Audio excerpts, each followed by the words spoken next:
Bienvenue à tous. Le président Biden et son administration continuent de défendre vigoureusement le retrait d'Afghanistan, que ses critiques qualifient de chaotique. Pendant ce temps, son gigantesque plan de réforme sociale est menacé. L'administration Biden se prépare à engager un bras de fer au Congrès pour faire adopter son plan de 3 500 milliards de dollars qui prévoit d'importants investissements dans les programmes sociaux.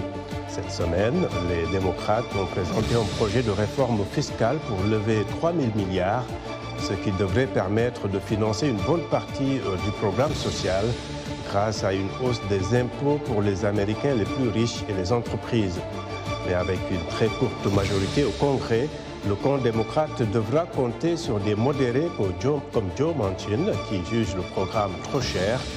Avec un retrait d'Afghanistan difficile et une bataille budgétaire qu'ils ne sont pas encore sûrs de remporter, dans quelle passe se trouvent Joe Biden et les démocrates à un peu plus d'un an des élections de mi-mandat? Nos analystes tenteront d'y répondre.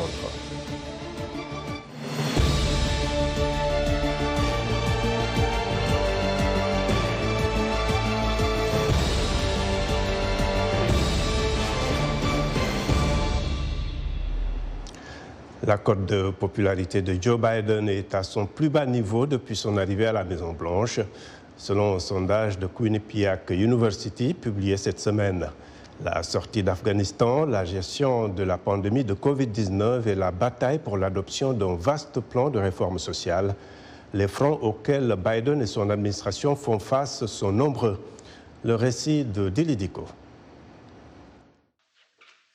La rentrée est chargée pour le président Joe Biden.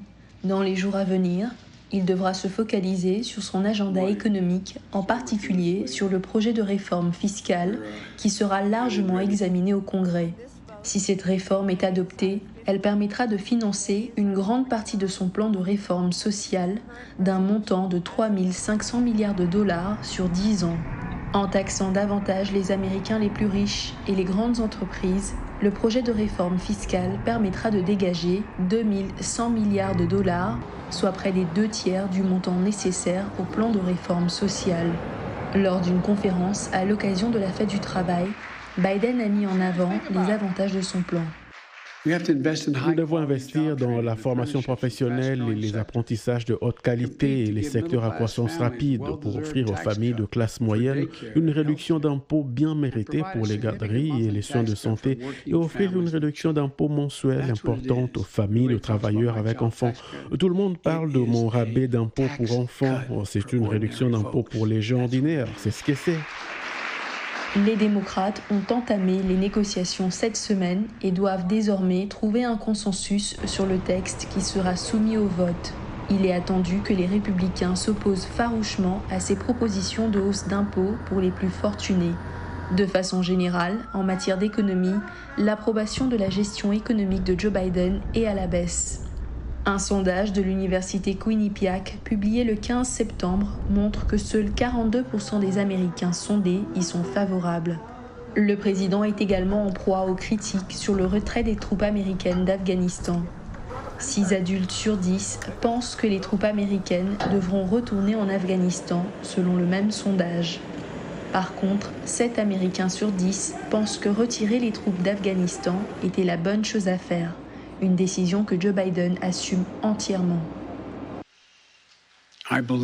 Je suis convaincu que c'était la bonne décision, une sage décision et la meilleure décision pour l'Amérique.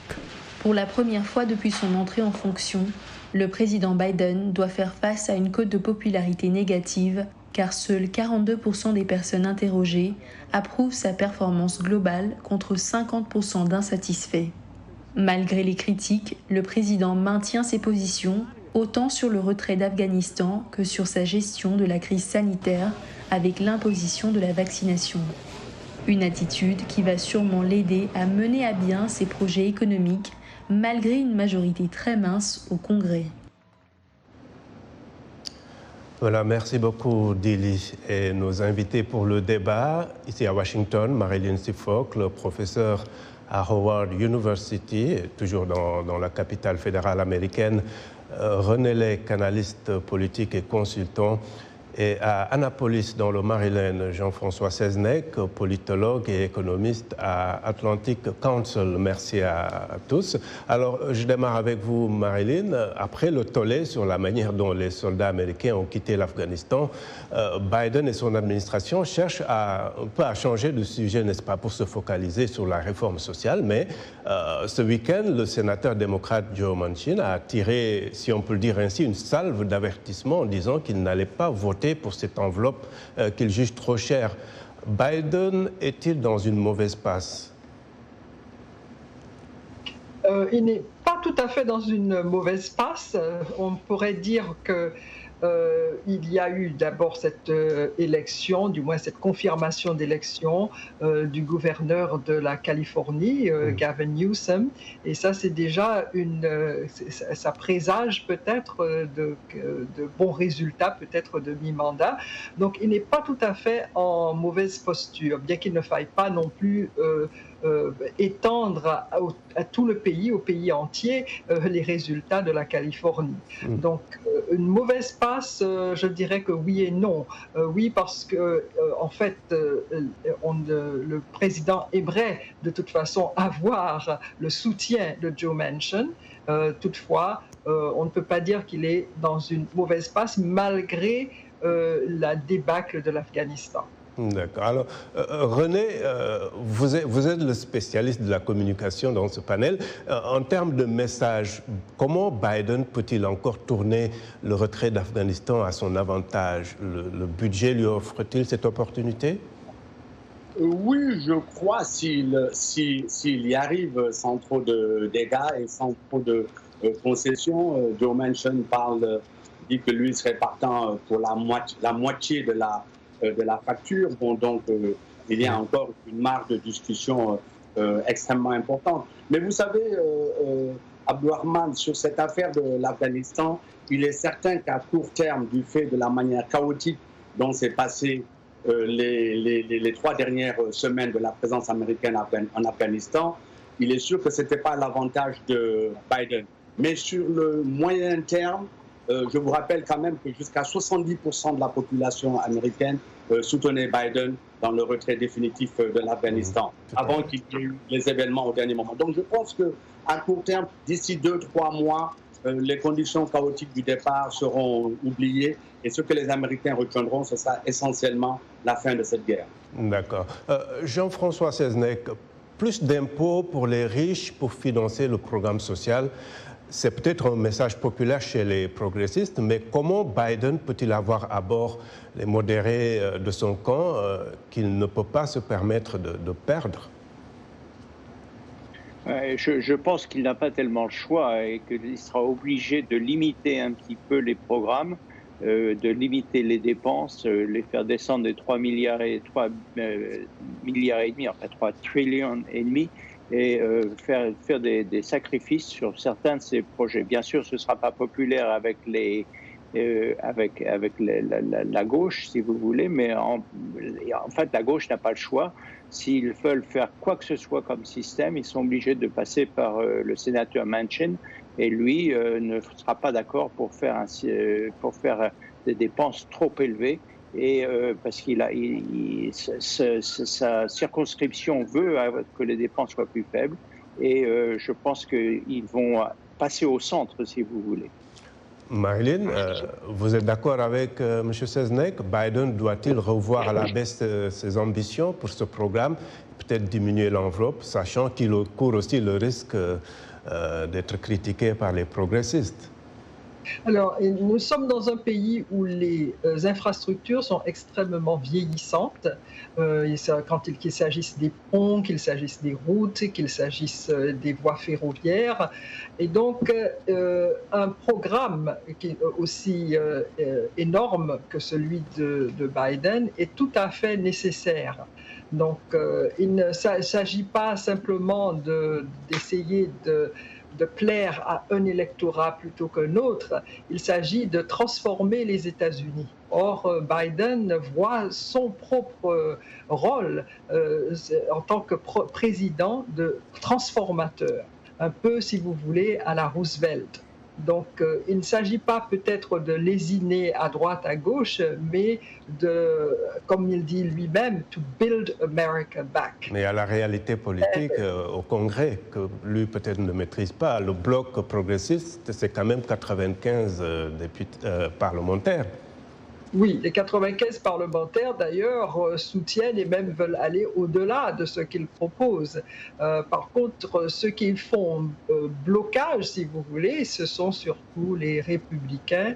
Et puis, vous avez le sénateur Joe Manchin qui, comme il a été dit précédemment, doit répondre, si vous voulez, à sa circonscription.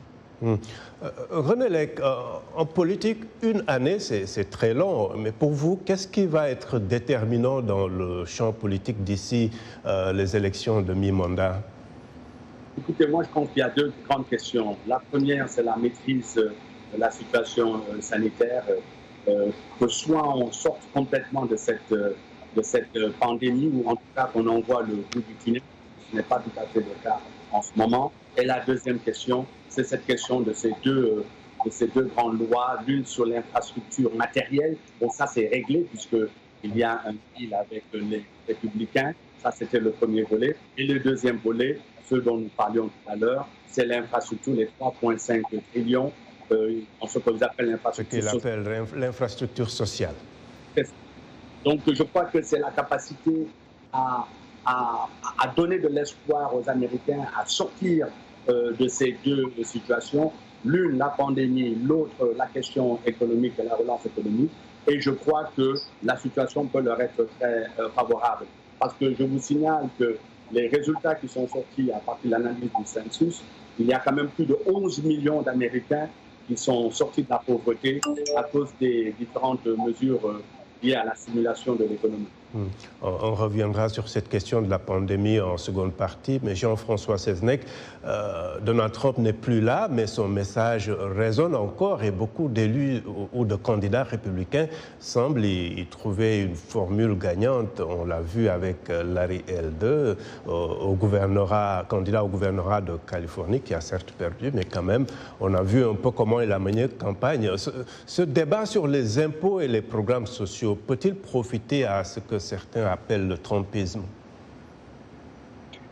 Oui, bien sûr, ce sera utilisé par les partisans de Trump pour pousser leur point de vue et pousser leur candidat. Mais comme disait Marilyn, il est certain que M. Elder en Californie a perdu par une grande marge. Et ça, c'est important parce que ça veut dire que le pays en général n'est pas forcément pour Trump. Il y aura toujours 30, 35, peut-être même 40% de gens qui voudront, si vous voulez, revenir en arrière en utilisant ce que avait fait ou ce que voudrait faire Trump.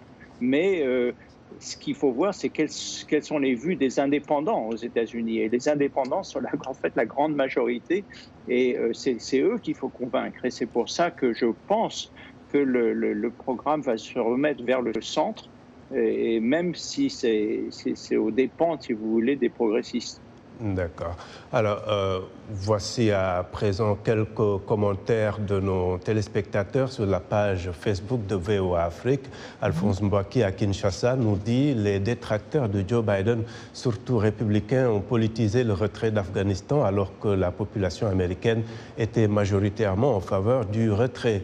Archiduc Théodore N'Djamena écrit « L'agenda socio-économique de Biden se terminera aussi par une conclusion acceptable au vu du retrait effectif des soldats américains d'Afghanistan. » Et puis Hassan Omar Boulalé est à Djibouti. Il nous dit « Cet échec, en parlant du retrait d'Afghanistan, sera vite oublié sur le plan national car il y a plus urgent comme le Covid et le changement climatique. » Voilà, merci de rester fidèle à VOA Afrique. Washington Forum revient après une courte pause.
Heureux de vous retrouver pour la seconde partie de Washington Forum.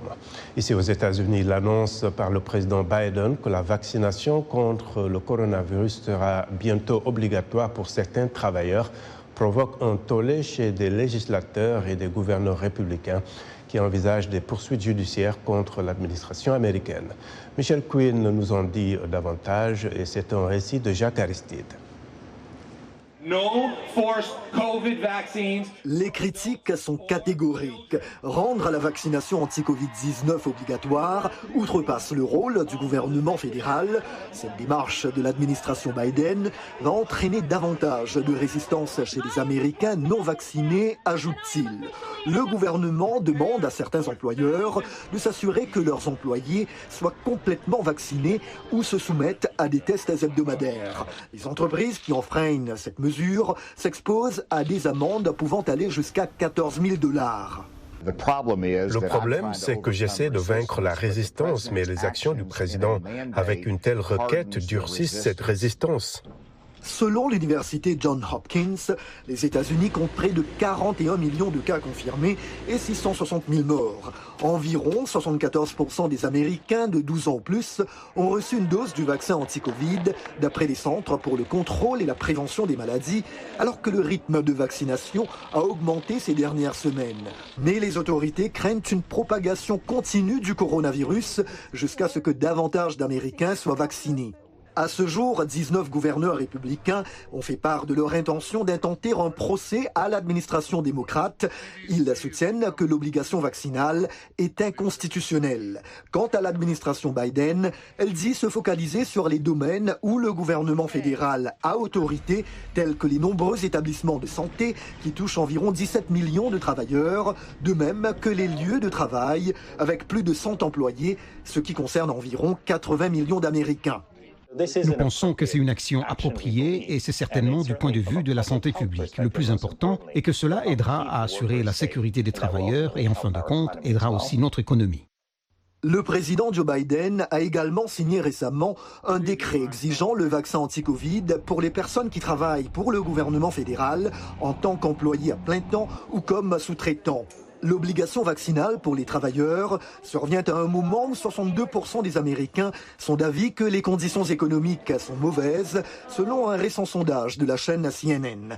Le président Biden se dit convaincu que la mesure conduira à la vaccination de plus de personnes au lieu d'accroître la résistance au vaccin, ce qui va aider à améliorer l'économie du pays, conclut-il.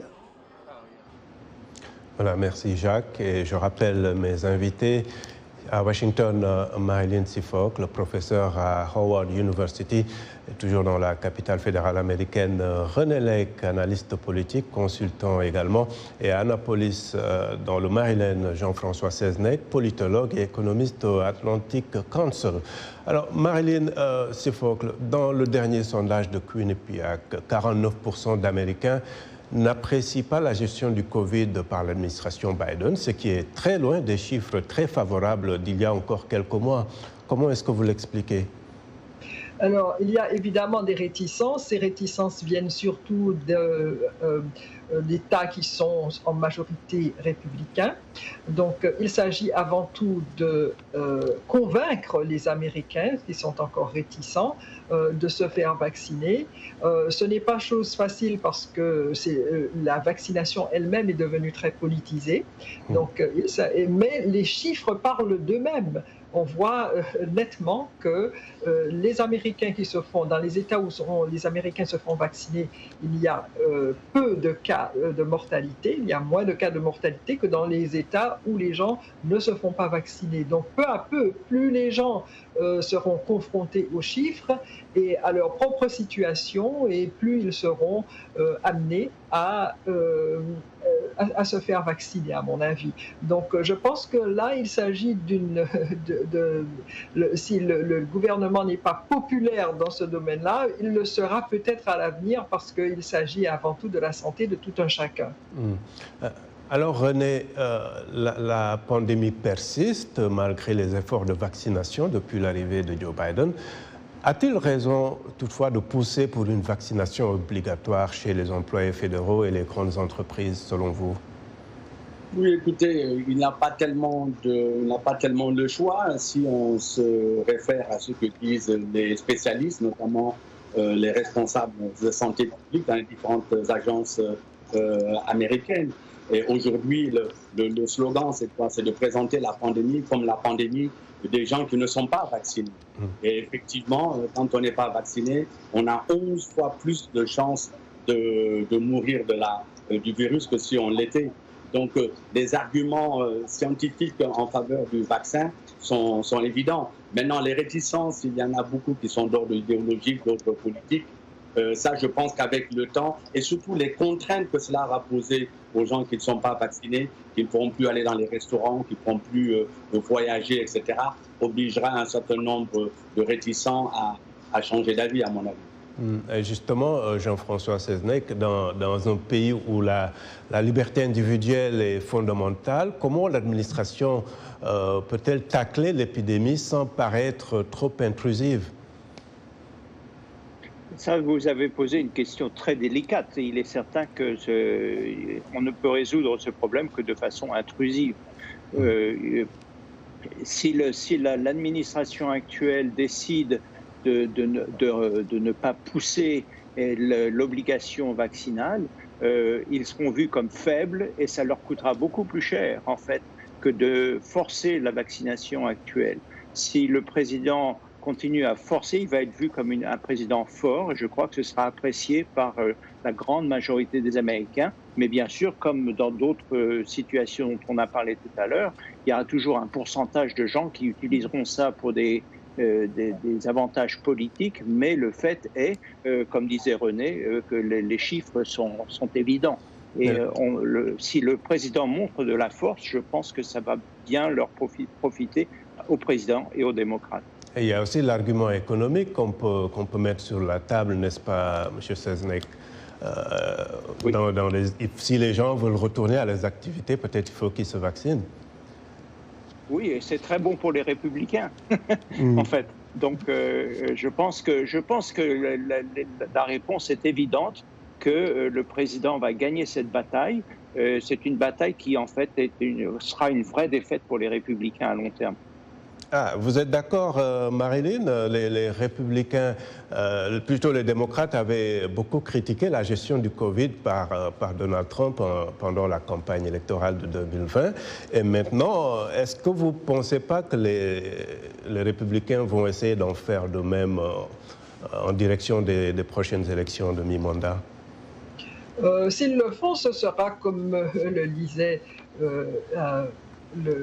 l'intervenant précédent, ce sera à leur Monsieur Seznec, excusez-moi, ce sera à leur dépens parce qu'ils sont eux pour la relance économique, ils prônent une relance économique, ils veulent que le pays avance économiquement, eux-mêmes ils voulaient du temps de Trump que tout soit que l'économie reparte à nouveau. Toutefois, l'économie ne peut pas repartir quand il y a un fort taux de mortalité.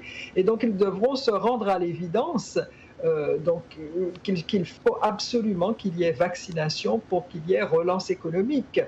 Les démocrates, oui, ils critiquaient Trump, mais c'est parce que justement, Trump n'insistait pas suffisamment sur le port du masque, il n'insistait pas suffisamment sur la vaccination, et justement, cela a conduit à l'épidémie que nous connaissons en ce moment, c'est-à-dire ça a conduit à une certaine explosion à un moment donné, que maintenant, il faut absolument endiguer. Donc, tout ceci augure en faveur, si vous voulez, des démocrates. Et René, c'est vrai que beaucoup regrettent le fait qu'on allie la politique avec cette question de santé publique, mais si on devait poser le débat politiquement, à qui est-ce que ça peut profiter? Écoutez, si on considère qu'il y a plus du tiers des républicains qui sont favorables au mandat et qui sont favorables à la politique d'obligation en matière de vaccination, parce qu'il ne faut pas oublier, Abdourahmane, que beaucoup d'entreprises du secteur privé, souvent, c'est un peu la base des républicains. Et pour la plupart, ils sont favorables au mandat parce qu'ils sont pressés de voir l'économie être relancée. Donc, si l'on considère que ce tiers-là de républicains est plutôt favorable à cela, Donc ça veut dire que globalement, politiquement, de mon point de vue, ça profite à Biden. Mais dans la mesure où, bien entendu, on arrive à sortir de cette crise, mais qui est liée en particulier plus au Delta, au variant Delta, qu'au Covid lui-même, qui lui était plus ou moins sous contrôle, mais c'est vrai que le variant Delta a changé complètement la donne. Mais pourquoi certains hommes politiques ne jugent pas nécessaire, par exemple, de publier leur statut vaccinal? Ça pourrait aider. Oui, ça fait partie du jeu. Ils cherchent à mobiliser leur base. Et la base, parce qu'au fond, qu'est-ce qui se passe? C'est que pour pouvoir arriver à des élections générales, il faut passer les élections primaires. Et au niveau des primaires, eh bien, c'est la base qui décide. Et ces politiciens-là jouent la carte de leur base pour pouvoir être acceptés. Et la base idéologiquement est mobilisée contre le vaccin et contre le masque, contre toutes les mesures qui permettent d'endiguer cette épidémie. Donc, il est évident que les politiciens, malheureusement, notamment républicains, jouent cette carte-là. Donc, peut-être en 15 minutes, M. Seznec, vous pensez donc que peut-être après cette étape des élections de mi-mandat, enfin des primaires, on va plutôt changer de discours? Parce que ce sera un différent électorat? Oui, certainement. Et comme je disais tout à l'heure, après les primaires, ce qu'il va falloir faire, c'est convaincre les indépendants. Et je pense que les indépendants, la base de toute la grande partie des indépendants est en faveur de la politique actuelle de Biden sur le Covid, parce qu'en fait, il n'y a pas le choix. Disons, Marilyn, sur le vaccin, la vaccination et le reste du monde, comment est-ce que vous voyez l'action de l'administration Biden en termes de solidarité internationale? Alors, en termes de solidarité internationale, comme vous le savez, les Européens ont été quand même assez frustrés de voir qu'il n'y avait pas de parité. Au départ, il n'y avait pas de réciprocité. Il y avait d'une part l'Europe qui s'ouvrait aux États-Unis et puis les États-Unis, d'autre part, qui refermaient leurs frontières, qui refermaient les portes aux Européens. Donc, on ne sait pas si ça fait partie du jeu politique, si vous voulez, si c'est plutôt une réponse à un besoin politique interne. En tout cas, on se pose des questions au niveau international quant à cette réciprocité. Et donc, cette fermeture des barrières existait au moment du mandat de Trump, et avec Biden, il n'y a pas eu réouverture des frontières, surtout vis-à-vis des Européens. Et je pense que cela a créé une certaine petite tension, une petite frustration, peut-être même une grosse frustration de l'autre côté de l'Atlantique. Et en Afrique aussi, n'est-ce pas, René? Et en Afrique aussi. En Afrique, le principal D'accord. D'accord, merci beaucoup. Nous arrivons au terme de ce Washington Forum. Merci à mes invités et à vous qui nous avez suivis à travers nos télépartenaires sur le continent, sur notre site voaafrique.com et sur notre page Facebook. Et je n'oublie pas, bien sûr, toute l'équipe technique. À très bientôt. Au revoir.